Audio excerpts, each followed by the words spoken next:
அஸ்ஸலாமு அலைக்கும், welcome to சஃபியாஸ் kitchen. இன்றைக்கி நம்ம என்ன ரெசிபி பார்க்க போகிறோன்னா potato cutlet and potato roll தான் எப்படி செய்கிறதுன்னு பார்க்க போகிறோம். அதுக்கு ஒரு 5 உருளைக்கிழங்கு வந்து நல்லா வாஷ் பண்ணிவிட்டு குக்கரில் வந்து விசில் வச்சு எடுத்துக்கிட்டேன். இது நல்லா வெந்ததும் தோல் உரித்து நல்லா மேஷ் பண்ணி வச்சுக்கோங்க.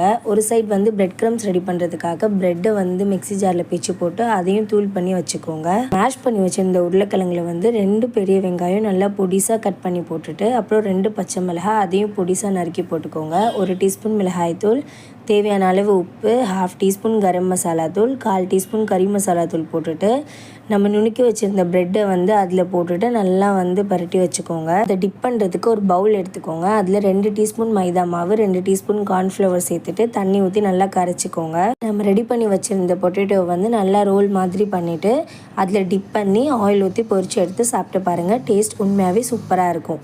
இந்த வீடியோ உங்களுக்கு பிடிச்சிருந்தா லைக் பண்ணி ஷேர் பண்ணி மறக்காமல் சப்ஸ்கிரைப் பண்ணுங்கள்.